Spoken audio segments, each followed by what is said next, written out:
Loud. And we're all set. All right. Welcome, welcome. Hey, it's good to see y'all tonight, whether you're watching live or whether you are watching the recording. We're glad you were able to tune in. And we've been prepping for this call for, I don't know, a couple, 3 days, I suppose. We've been thinking about it for even longer than that, actually. And believe that we've got a good reasonably short, right? Yeah, it's reasonably short message for y'all this evening. So hopefully you've got something you can take some notes with, and you can write down any questions that you have. So as we wrap up, you can ask any questions or give us any comments. Compliments yes, are always good. We take compliments, but comments or any best practices that you like to share, because that's what makes having a community of like-minded, cool people all pulling in the same direction, trying to do marriage maintenance so as to not blow the engine and keep the train on the tracks and all that good stuff. Well, and to maximize life, and here's the funny thing. A lot of times if we do a reboot weekend, if you've been a part of that, there's a place where we're inviting the Holy Spirit to give us a verse that'll kind of overshadow the whole weekend retreat to be a guiding light for it. I like that better. That's a better. Yeah. And as we prayed about this call, it was kind of funny because it started hitting the same way as it does many times for those couples that are coming in. And God kept giving this verse over and over again, a thought. And the thought was, I've laid before you a choice of life or death. And that's a pretty sombering thing. At first, it's like, wow, I put before you a choice of life and death. I mean, I want to choose life. Depends on if you're a glass half full person or a glass half full. It's a pretty sobering thought, though. If you could choose life or choose death, and it's in your power to choose either one, it could be either. It's a very sobering thought. And I started thinking, okay, well, where is that in Scripture? So if you want to look it up later, you can actually find the verse in Deuteronomy 30. Verses 14 through 19, it talks about the word of the Lord being in our mouth and in our heart. And it's there so that we can obey it. And it says then that very next part was, see, I have set before you today life and goodness, as well as death and disaster. And again, it was like this thought just kept going over and over. Choose you this day, right? I've set before you life or death. Well, none of us on this call, nobody in their right mind would ever say, I choose death. And yet there are times, if we're not careful, that's what we're actually feeding in our relationship. It's what we feed about our own self-reflection, our own thoughts about ourselves. And then all of a sudden it hit me, kind of like what you said, is the glass half empty or half full? And all of a sudden it hit me, it's like, whoa, wow. That's powerful. The same thing that Moses said, the same thought that was shared to the Israelites so long ago of choose life or death is a message of hope for us today. There's a message that we get to choose life. You have the power right now in your relationship, in your finances, in your parenting, in your connection, in everything, to choose life. And that's powerful. And so it continued to make me think, it was like choice. We have a choice. You have a choice. And that means that you have the ability to select what it is you really want. You can choose hope. You can choose life. You can choose to walk in all that God desires for you and your marriage. And then it kind of hit me, and we were talking about this. It's like, sometimes somewhere between choosing life and then the reality of our circumstances is what actually trips us up, right? We get stuck between our current reality versus the thing that we really want, or we start to justify our feelings. We begin to justify, and that can be an excuse to remain where we're at, or again, we have the choice to believe for more. Well, let's pause there for just a second. So that's what keeps us from choosing life. Yep. If as Julie and I were talking about this and really drawing a lot of personal application, you're right, it has been over the last couple of weeks. One of the things we talked about, okay, what stops us or what causes us to choose death? Where is it that we actively participate in choosing death over life, right? And it's innocent, I think.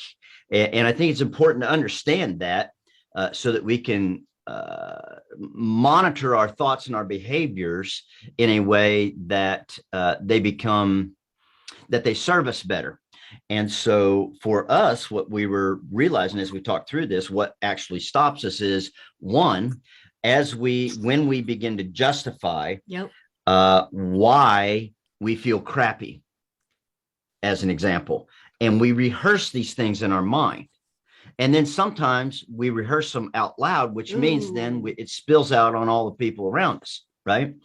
And so that's one way. And you get the picture. I think another way is just by what it is that we allow to enter into our spirit, right? To be what we allow to be entertained with, or what we allow ourselves to receive, because there is a lot of negative input in the world, right? I mean, there really is.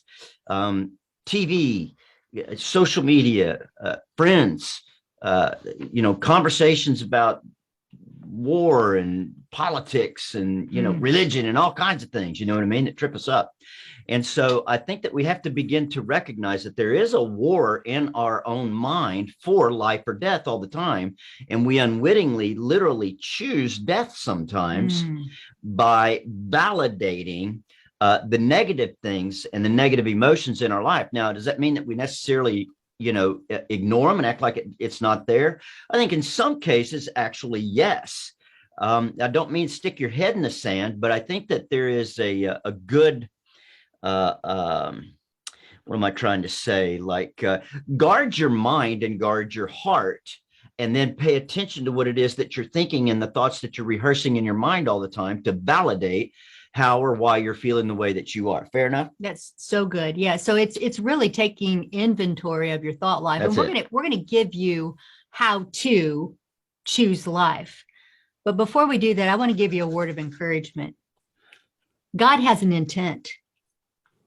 When Moses was sharing with Israel, the truth is God's intent for Israel was life. God's intent was that they would obey. God's intent was that they would have an abundant life. Christ said that he came that we might have life abundantly. And so if God has an intent for you, his intent for you is to choose life. His intent for you is to love deeply. His intent for you is to enjoy friendships. Like, we have the power, guys, to choose to live in a place of discovery, to live like a childlike faith, free from worry, free from doubt, free from anxiety, a place where we can embrace every single moment.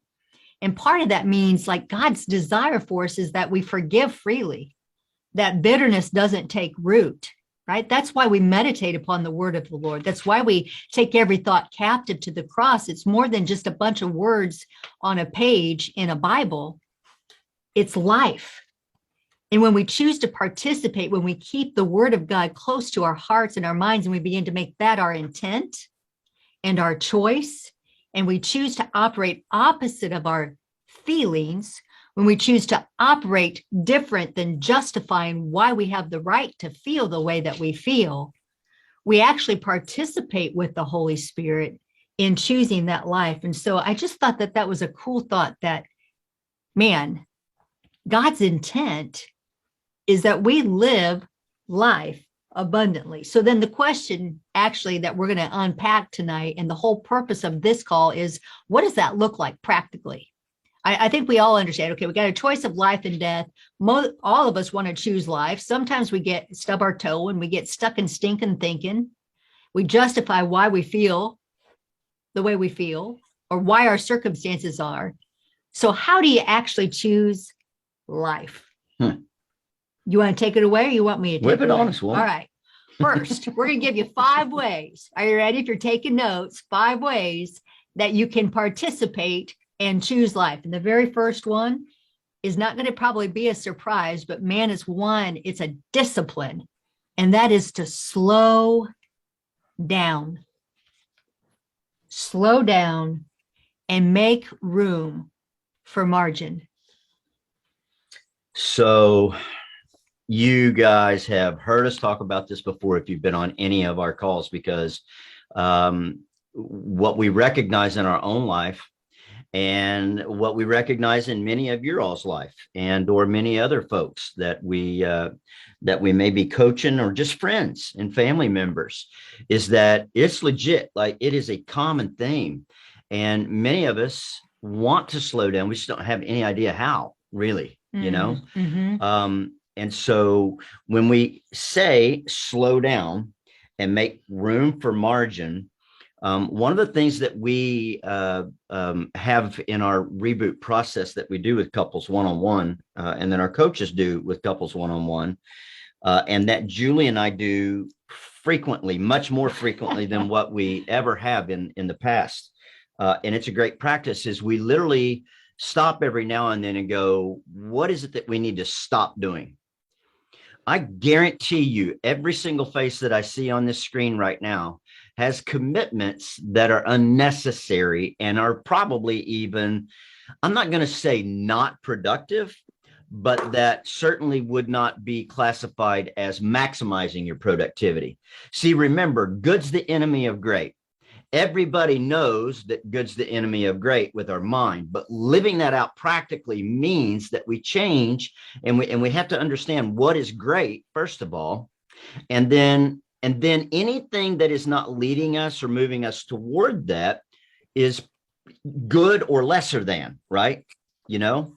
And so I think that for us, we have found it to be a massively healthy process to frequently look at whatever it is that's on our schedule and whatever it is that soaks up time. And sometimes it's not just time. Sometimes it's mental energy, because there are some commitments that we've had in the past that don't take a lot of time, really, but they suck the freaking life out of us. Pardon my expression, but I mean, they just, they draw at our spirit. And, or sometimes it's maybe interruptions in time that should be spent really connecting intimately or doing something particularly productive. This weekend, as an example, and I'm probably teaching 3 or 4 points here, but they're live stories and it's practical application. So it is what it is. This weekend, we had on our calendar specifically marked out that we would connect with one another, and then connect with our son and connect with the girl that he's dating right now. And there were several different opportunities for that to be interrupted. And so an example was, we had a couple of different people that wanted us to do coaching call and help them through some things, because either their client was on fire or they were on fire. And what we had to do is say, the answer is yes, we'll help you, but we'll do it on Monday or Wednesday. You know, they were trying like crazy to get in on Saturday or Sunday. And it's hard for us not to do that, you know, because we want to help, and it's like, oh, they're in trouble, and they, you know, we want to talk people through things. But here's the thing, you're probably like us. If we do that with even half of the time or a quarter of the time that we have the opportunity to do that, then what happens is we're just flinging our life away for everybody else. And we never have some uninterrupted time for just us, or to prioritize, listen to me, to prioritize what really matters. And this is what really matters. There's always going to be work, folks. Always. There is. And I'm not telling you not to take advantage of momentum or, you know, making hay and all that good stuff. What I'm saying is that if you're getting in, if you need to choose, if you're finding yourself in a place where you're at a crossroad to choose life or death, this is one of the things that has made a massive difference for us, is really defending the world against, you know, our time for connection. Because it's easy to say, okay, yes, we'll do a call on Saturday at 2, and we'll do one call on Sunday at 4, right? But what happens is then on Saturday, I'm going, well, we got to be back by 2 o'clock, so we can't do that, or we've got to rush. Or we're going to have to make sure that we're done by 2 o'clock. And then the same Right. thing happens and you know what I mean? It changes the whole energy of the day. So this is one of the ways, a very practical way that I think every one of us can relate to, where we choose life. We choose great over settling for good. You got somebody else too. Oh, thanks. Yeah. So, you know, one of the things too that we've been reading in the book Essentialism is, as far as margin and setting up time, one of the things that has been helpful for us is adding 50%, right, to that extra time frame. So if you think something's going to take an hour, plan an hour and a half. Add an extra little bit of time so that you're not cramming your schedule so full. It's like, oh no, yeah, we can do that. I think I fall victim to, oh, I can get that. I can make that happen. I can do that. Yeah, I can push that in there. And then the next thing you know, you've crowded out all of your time for connection, replenishment, or thinking, or being able to, which actually is, you know, the second part. So number one is to make time, right? To slow down and make room for margin. Number two. Hang on. Literally, listen to me. Slow literally, down, yes. buddy. Well, I'm trying to get you slow down. Okay. So slow down and make yourself a stop doing list. Oh. We rarely do that. I mean, literally write it out. What do we need to stop doing? Because it's so easy to add things to our list. It's so easy for us just to nonchalant sometimes add things to our schedule and add things to our list. But then we get super, super crowded and we just lose our mind. And we don't even have any time to think. And even if we are consumed by work, we're not doing quality work because there's no time to really strategize and think. And it's in those spaces of time where we're not crowded back to back to back running, as somebody recently said, including me, one thing to the next to the next. And by the way, this was written long before we had our conversation with both of y'all that we had conversations today about this. This was written a long time. Yeah. We won't point out any people on the call or anything. All right. So number one, slow down, make room for margin. Number two, and this is the importance of slowing down, because if you don't slow down, you're not going to be able to do number two. And number two is to take inventory and pay attention to what it is that you're thinking about.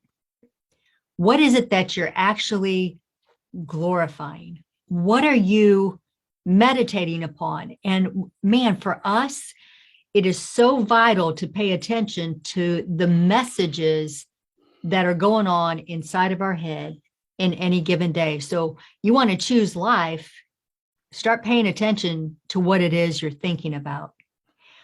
If I begin to find myself overworked, where we're doing too much, my margin is crowded out, and my grace for this guy over here becomes slim to nothing. Right? Nathan's doing it right there with me. It's like nothingness.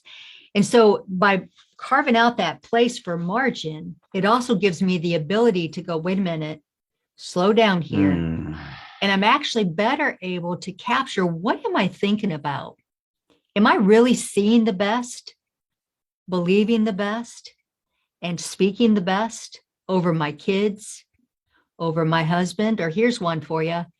How about how you're speaking about yourself? What is it? What are the messages you're entertaining and saying about you?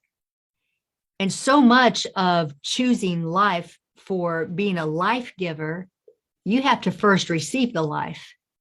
I love how Greg will catch me sometimes. Man, guys, I still talk bad about myself. I'll say mean things to me that I would never even think ever about any one of you all. And I say them about me. And I say these horrible things. And you go, hey, don't you dare talk about my girl like that. And so I love it because it makes me giggle. And it's like, oh yeah, choose life. Right.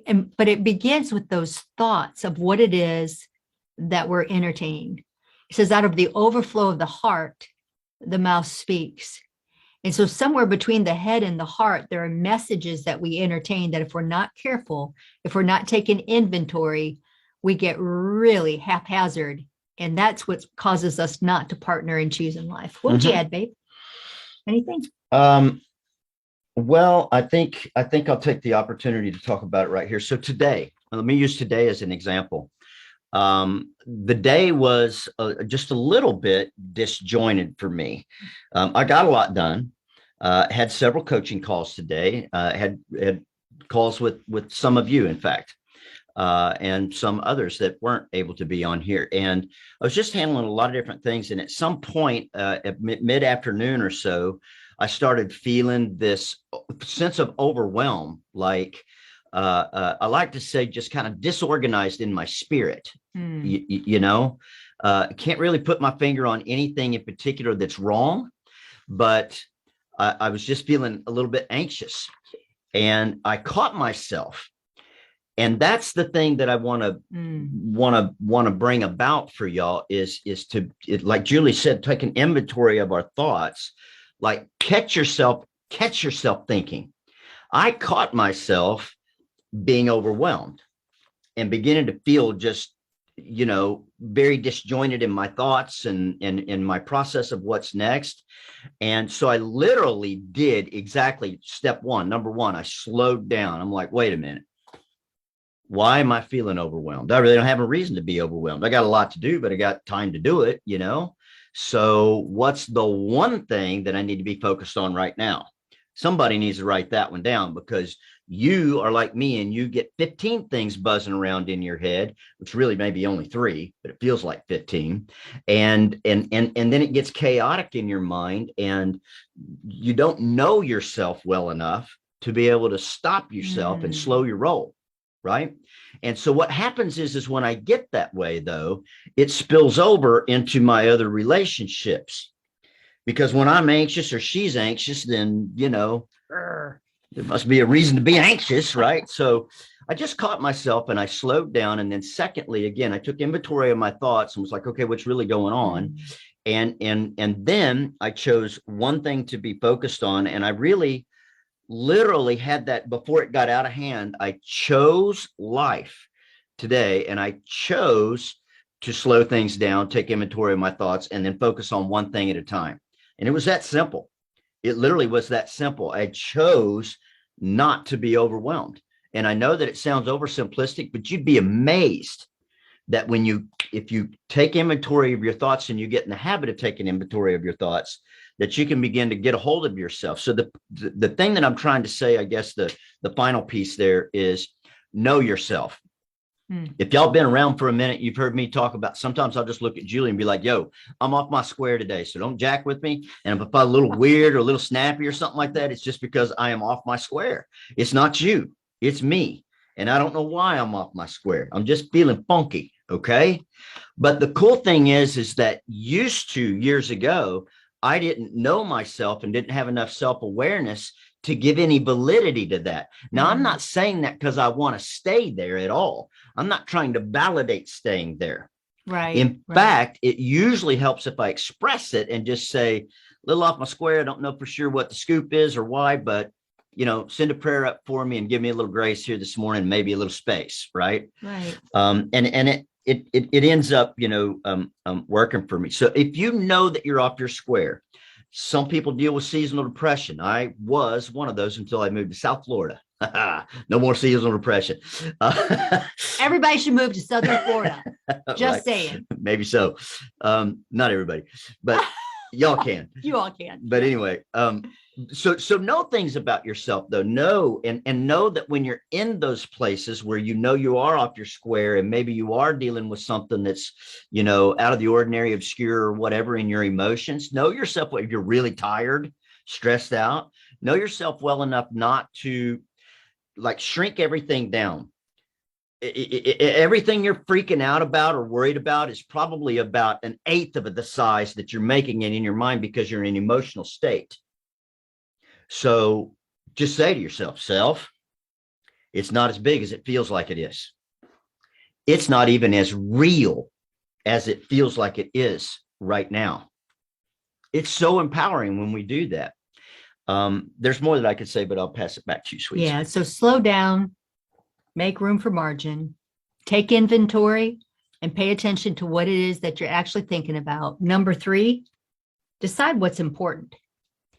And we wrote down, decide what your desired outcome is. What is it that you really want? And look, you can do this once off in a reboot. Most of you have been through a marriage reboot with us or one of our coaches, but that's not just a once and done. Like, deciding what you want is kind of like what Greg said, even today. It's in a practical, hour by hour, day by day. It's a Every habit of week thought. we start out, it's like, what is the primary objective for this week?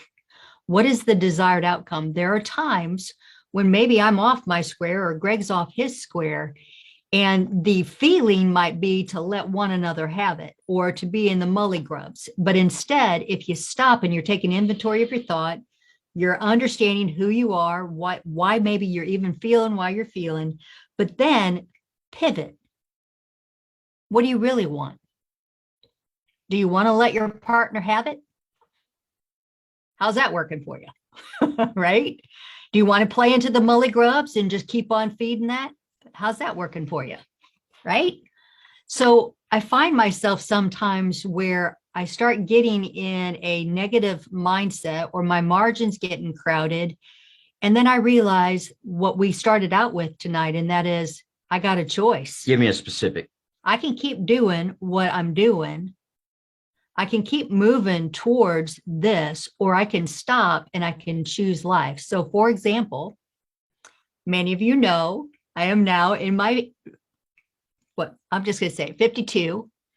All my kids are growing up, and life has changed tremendously from what I thought life was going to look like. I was ready for my kids to fly the coop, right? I was ready for them to find their life and step into adulthood and all that, but maybe not 1,300 miles away from me. I didn't expect that. And so if I lean into that so much of what I don't have, it steals my joy from what I do have. So what is it that I really want? Well, I want my kids to step out, to know who they are. I want them to walk into their identity. And I want to do that with grace and joy. And I still want to connect with my kids. So rather than thinking about all the things I don't have, I come up with ideas of, hey, what if once a month or once a week, we come up with family time and we do something by Zoom? At least I can connect with them. It won't be over a meal over a table, but there's a choice. There's a power that I have that I can either choose to feed things that make me feel lifeless or things that bring about life. So you've heard us say it before, don't let what you can't do stop you from remembering what you can do. And there's a place where I can choose life. So what is it that you desire? Okay. I want to Yes. pull just a couple of things out of that just for the sake of clarity. Okay. And I want you to think about your own self as we're talking about what Julie was struggling with in her real life example. Okay. Because it was a season, actually. It wasn't even just a day. It was a season. Yeah. And fair enough. And I think all the mamas out there they're tracking with this. All the mamas go, amen. All the mamas that had their babies, fly the coop. Okay. So it's not an unusual thing. There's a season where I'll speak in first person. So Julie was very anxious, depressed, really clingy with the kids, like smothering. Yes, like really smothering them. And God love her, she's trying just to, grab every moment. Yes. Yeah. And there's nothing wrong with that until it becomes smothering and it has the reverse effect. And your kids are like, whoa, you got to get out my bubble, man. You know what I mean? You're fogging my tail up in here. So she's going through this and it's literally affecting her on a daily basis. Her every day is kind of, she can't really get her finger on a lot of it, but she's kind of wandering around and she finally figures out that's a lot of what she expresses to me. She said, I feel like everything we've worked for, because we've not been perfect parents, but like you all, right? Very intentional. My Australian friends here are just kind of getting started in the game, but you'll soon learn.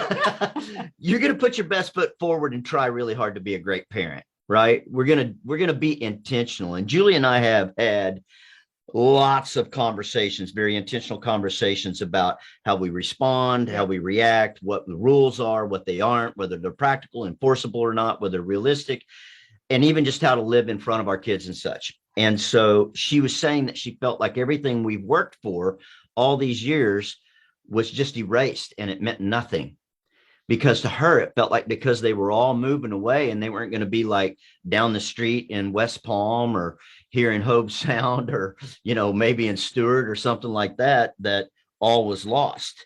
And so what you did is once you took the time to actually express that, once you nailed it down as to what it was, then you begin to change your mindset. And instead of focusing on what you felt like was lost, right, and what you felt like you were missing out on currently, even, you begin to think about what can I do to press in to the season that is, whether I like it or not, is right now, and how can I lean into that? Is that fair? And what would you add in your thought process on that from a practical standpoint? Yeah, I don't think any more for that. I think it's more for the desired outcome. Like what do you want in your life, in your marriage? What is it that you want more of? What do you need to stop doing that is stealing that very thing that you say you want? For me, I had to stop thinking about what was being lost and what didn't measure up, and start beginning to see what was in front of me. There you go. What I could celebrate. There you go. So what is it that you can celebrate? How can you choose life? How can you decide what's important and then move towards that? Which brings us to point number 4. And these last two will actually be pretty quick. Number 4 is ask, how do I align myself with that practically? So number 3, remember, is what do you desire? What is the desired outcome? And then whatever that thought is, whether it's, I want more connection with my husband or my wife. I want more quality time, or I want more finances, or whatever that thing is, the desired outcome. How do you align yourself with that desired outcome? I know when we were first married, it was like, do I want to be right and fight? Or do I want to have a good night and unite? It was one of those things. Like legit, like literally, there were moments in my mind where she would do something. Just let me bring this home, okay? She would do something, would tick me to flip off. It was never me. It was feathers. Always no. Oh, yeah. Sometimes it was her. Feathers flying, right? Yeah. And I literally would think in my mind, okay, do I want to fight and or make a point even, or do I want to have a peaceful night of connection with my wife and family? So what is your desired outcome? Get that thing in your mind of what it is, and then ask yourself this. Think of the word pies. Everybody likes pie. You put an S on it. Pies is even better, right? Physical, intellectual, emotional, spiritual. Pies. How do you align yourself? Is there something physically that you need to do to align yourself with your desired outcome, to choose life? Many of us want to get fit. We want to eat healthy. We want to feel good. We want to have more energy. Well, there's maybe, if we want to choose life in that area, there may be something physically we need to do to align with that. Intellectually, what is it that you need to change? Is it a thought pattern? Is it maybe what you're watching or entertaining? Is it something, what are you doing to feed your intellect? The space between right here, those 4 inches between the temples, what do you need to do in order to live into what you say you want? So if we want to choose life and you have an idea of a desired outcome, intellectually, is there something you need to change? It might be in what you're watching. It might be in who you're hanging out with. Man, emotionally, I think is soul care. It's what do you need to do to take care of those emotions and feelings? And you know what? Sometimes what I found is I needed a good nap, or I needed to have a good connect or laugh with a friend outside of the house. Or emotionally, is there something that you can do to align with the desired outcome, to make room and margin for emotionally? And then spiritually, man, don't dismiss that component. We are physical, we are, right, spiritual beings as well. And so spiritually, how can you replenish yourself in such a way that if you have a desired outcome, Maybe it's taking that time to say, hey, God, what is it that you have to say about this? There have been so many times I've been undone about Greg or upset about, well, not so many times, I didn't mean it that way. So Today. many times he's been, no. And I go to God and it's, God, what do you have to say? And man, there is a place as my spirit gets in line with the word of God, I'm listening to worship and I'm feeding my spirit. All of a sudden, my thoughts begin to change. My physical well-being, my emotions are man, it's powerful. So that, what is it as far as your desired outcome? Is there something physically, intellectually, emotionally, or spiritually that you can align yourself to live out practically what it is that you say you want so that you can choose life and move towards that desired outcome? Amen. Amen. Yeah. Last so one. the only thing that I will add to that is I like to look at things conversely as well, from both angles. In other words, I would encourage you to look and see, okay, what can I do to align myself with life, right, in each of those areas of your being. But I also like to look at what are the things, and consider the things, what are the things that are assaulting me in these areas, because sometimes there are sources to the things that are causing us to feel the way that we feel, that we need to remove. Again, it's to stop doing, or we need to put some distance between us. There have been times where there are people, sometimes it's family. Honestly, there are sometimes that there are extended family members that I just need a little space. I love them, but it's healthier for both of us if we're not in too close a proximity for too long of a time. It's just the truth. And that's okay. That's okay. Sometimes there is what music we're listening to, or what we're watching on TV, or what friends we're hanging out with, or, what we're entertaining on, again, social media and such. It may be that it's just simply communication with one another. And if I were to add anything into choosing life, other than the primary points that we have here, love, it would be just in that communication point, because I think that when we learn to communicate and communicate more early than later, then it feels like we're able to kind of find a rhythm before things get too out of sync and we get sideways and crash the train, so to speak, right? Yep, that's good. So look at it both ways. How can you align yourself? But then, is there anything that you need to maybe tweeze out of your life, at least for a season, because it's assaulting your spirit or your physical? I mean, if you know, like me, that when you physically eat pies or cake, you're going to have a hangover for like maybe a day or two, don't eat them, figure out a different game plan so that you don't crash the train. Yep. All right. So number 5, the final one for tonight, is don't do it alone. And that, what I would encourage you is, if you want to choose life, you need community. You need people who will speak life over you.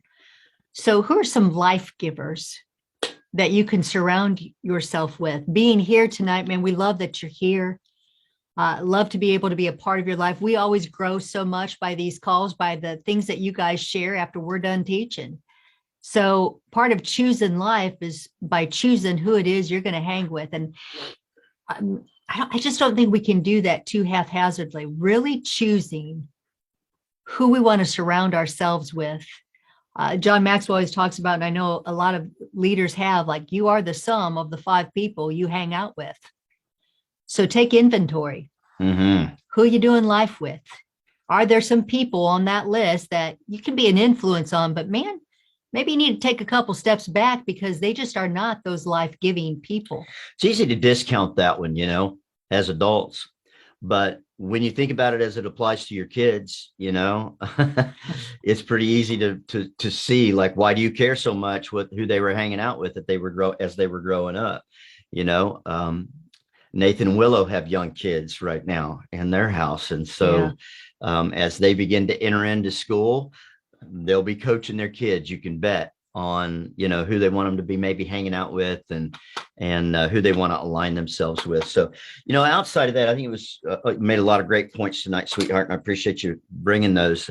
The only other thing that I would add is just the one that we consistently speak on pretty much every call, and that's to see the best, speak the best, believe the best. And I think that some of us right now, the best thing of all the things that we talked about tonight is you need to begin to speak life out over your spouse. You need to speak life into your spouse. You need to praise them. You need to look for what you love rather than what's lacking. You need to obsess for a while about their good qualities and the things that you appreciate, because you've gotten yourself into a rut of thinking of the things that irritate you, or how you're out of sync, or you're misfiring, or that thing they did, right? Or what they need to fix. Right. Right. Oh, wait. And so, and so I think when we have life genuinely spoken over us, then it causes us to rise. And it's just an effective way to practically live it out. There you go. All right. So we want to questions, open it thoughts? up. Open up the comments. If you have a comment, raise your hand. Or reflection. Or reflection, anything, comment. Mr. Goddard. There goes Grant. You're up, Grant. It just that was really good, by the way. Thank you. It reminded me, and so I went and grabbed a book with my notes in it. And, Viktor Frankl in Man's Search for Meaning said, between stimulus and response, there is a space.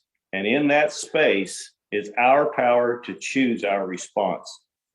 In our response lies our growth and our freedom. I don't know if I assume you all know who Viktor Frankl is. You know? Yeah. Sure. But to me, that went right along with kind of what you're saying. Stephanie and I just, ever since we sat with you all, seriously, it hadn't been a problem to speak of. We just, if it ain't going where we want to go, we just don't go there. And it's made it really, you know, I mean, and I ain't saying we don't ever get a little irritated and don't, you know, but we choose the hill to die on, and 99% of the hills ain't worth dying on. Yeah. So it's just, part of choosing life is not choosing wrong, you know, as much as it is choosing right. So for us anyway, you want to add to that? So good. Can you believe that? She's speechless. Steph, you're speechless. You always have such good insight. I could say something, but I'm going to choose not to. Give space for somebody else tonight. Sounds like there's wisdom abound. I didn't say I was going to be wisdom. I just said I can say something. You know what, though? Hey, listen, I would say this in response to your comment. I have seen you guys, literally, Julie and I have had a front row seat and watched you all do this, though. And you've navigated some dicey seasons, loss of loved ones and friends, changing your living space. And just, you guys have really navigated with surgical precision, you know, is what it looks like. And you've done a great job of choosing great over good. And it's been really cool to watch you guys the last several years really leverage the content from your reboot and put it to action in practical everyday living. And you guys have done it like champs. You know, one of the things that you all pointed out to us is that we're better together. And that's just, it's kind of like when you sin, do you run from God or to him? Right. And that's kind of how we start living our life. We just run to each other. Whenever there's a problem, we don't pull away. So that's kind of, you know, like I said, we almost get to feeling guilty sometimes. What's the hammer going to fall? You know, but it's like, we just keep trying to make right choices. Good. So good. Good. Maybe part of that's being old. We're just too tired to fight anymore. You know? Forget that. You know, you can only fight about so much, and then you run out of content after marriage. You know, it's like, I don't know. Content. They're never going to get it. Oh, that's funny. Good stuff. Yeah. Thanks for sharing, guys. Who's next?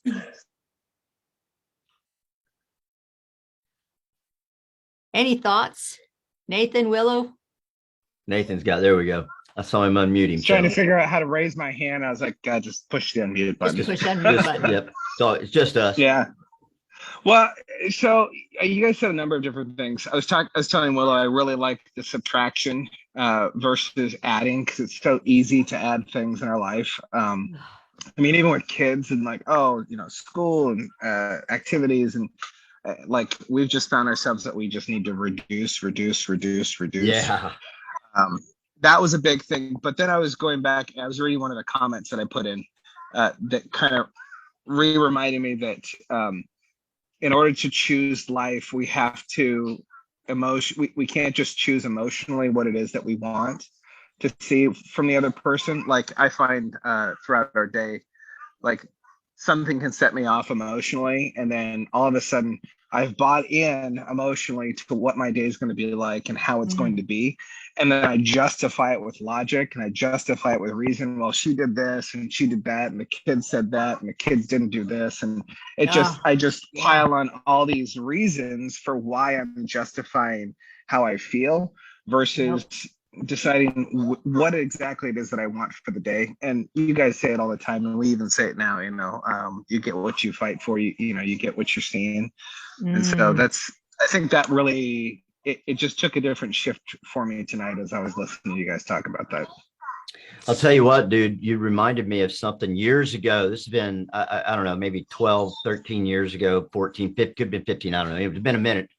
We are getting old. Yeah. Anyway, it's been a while because we were living in Kentucky. So that means it was at least 13 years ago. Yes. So whatever was going on this particular morning, Julie had done something that kind of, ticked me off and probably a couple things. And I mean that literally. I think there was a couple of different things just because I was just probably in a state so where hard to live with. It wasn't, just stay with me, will you? Okay. Sorry. Yeah. So like I was in more than likely one of those states of mind where I was just off my square, but I didn't have enough self-awareness to even realize that. And, I was thinking and I was brushing my teeth. I literally remember this. I'm brushing my teeth and I have electric toothbrush, right? And I dropped my toothbrush and, it's running. So it's slinging toothpaste all over the place, right? And I mean, just all these little gnats, little things that can get your day started off in the wrong way. And I remember as I was driving into work that morning, and it was a fairly short commute from our home to my office, but I knew Julie was going to be leaving shortly after I was with the kids to go to a doctor's appointment or something. And an ambulance went by me with sirens blaring.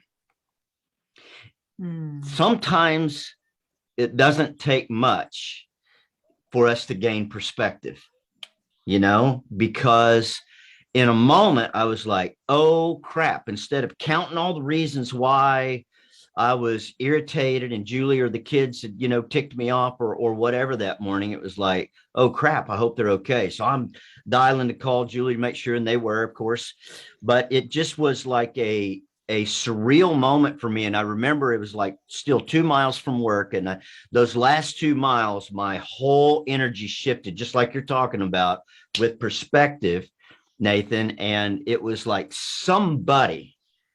that ambulance is going to somebody's house or going to somebody's wreck or to somebody's something or another. There are people on the other side of that. Did our screen just get super blurry? Nope. Okay. Nope, you're still good. Okay. And it just shifted. And so sometimes, I catch myself in those states of mind, like you're talking about, and I'll literally go back to that very day. And it causes me to go, okay, wait a minute. I need to check myself here, because things are not as sideways as what they feel like they are. And I need to get this thing back on track. Appreciate that. And it's funny you say that, because it reminded me of a song that I keep playing all around, and it drives Willow crazy because there's the second verse and it says, who's that person causing all the drama in your life? Is it your best friend, your mom, or even your wife? Yeah. And she hates that.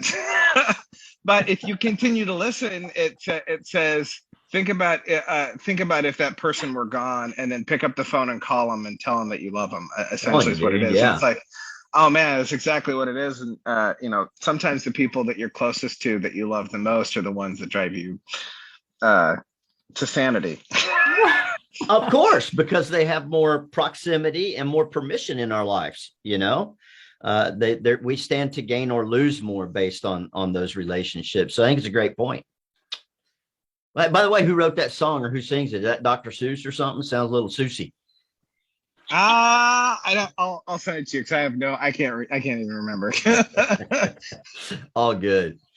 Who else we got? Comments, questions, thoughts? Miss Debbie Yes, hi. and Mr. Yeah, Adam. this is all, yeah, that's right. It's all so great. Like, thank you for this. I think too, I'm looking forward to practicing this whole just catching my thoughts, kind of what everybody's saying, I guess, but the time wasted in my self, like pity and thinking, woe is me, and thinking, oh, well, I can feel this way because X, Y, and Z, but that's actually just like a time waster because it's not life-giving and I actually don't feel better. I think it's important to validate when you're going through something and to feel what you need to To feel. acknowledge it. Yep. Yeah, but then to stay stuck in that is, yes, so not life-giving. So I'm excited to kind of practice that. Do you have anything you want to add or something? No, that's great. Okay, That's great. cool. Yeah. So thanks, guys. Yeah, I What appreciate. time is it in Australia, by the way? It's nearly 11 o'clock tomorrow. Oh, All wow. right. How is it tomorrow? Is it sunshiny and Yeah. good? You're going to love it. It's beautiful. See, oh, Outstanding. thank you. Can't wait for tomorrow. I can't wait for tomorrow. So we just need to, just call you and say, hey, what's it like tomorrow? And you can give us a That's good right. forecast. Oh, goodness.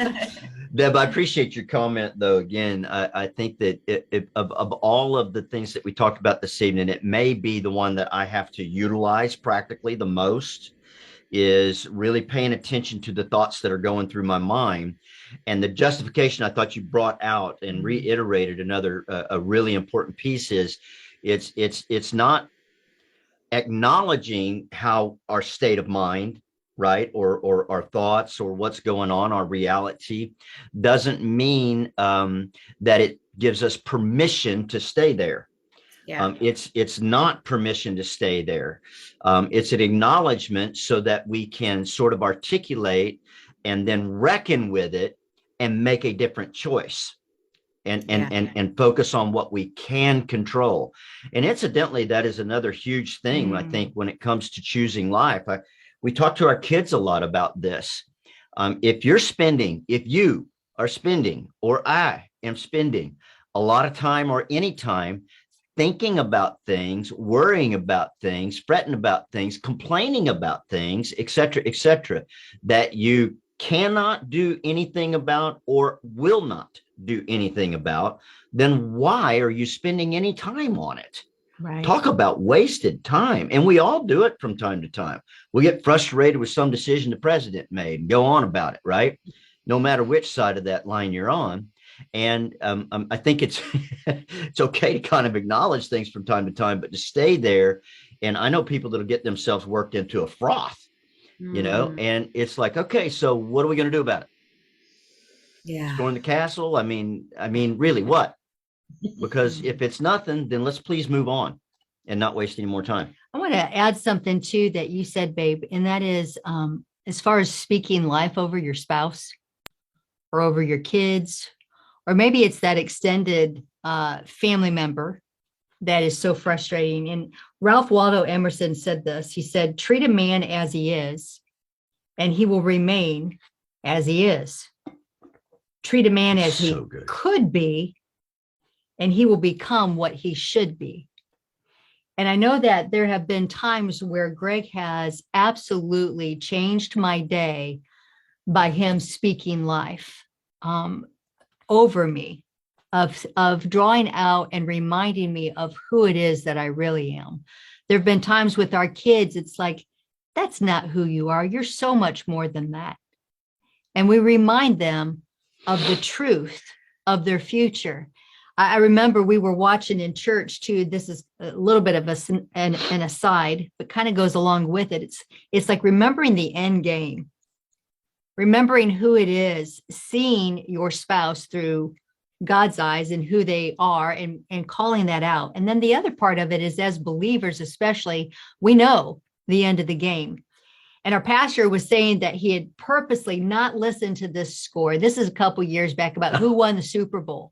right? You know, he had his ears. He was like, don't tell me. I'm going to watch the replay. Well, somehow somebody inadvertently told him the end score and who won the game. He's like, oh, and it was literally like just minutes before he was going to watch the game. He goes, but then I had to watch it anyways. I had to watch what actually happened and how they won it. He said, I had all the hors d'oeuvres and everything, ready to go. And so he said, but the whole game, when his team that he wanted to win, that he knew had won the game, was making a fumble, it was like he wasn't as moved by it. It was like, oh, it's okay. I know they win. Right. So he watched the game with a whole different kind of lens. And I think that that's what God's inviting us to, as he's been saying, today I put before you life and death. Look, my choice for you is life. I know your days from beginning to end. I've created you on purpose for a purpose. So the end game is there.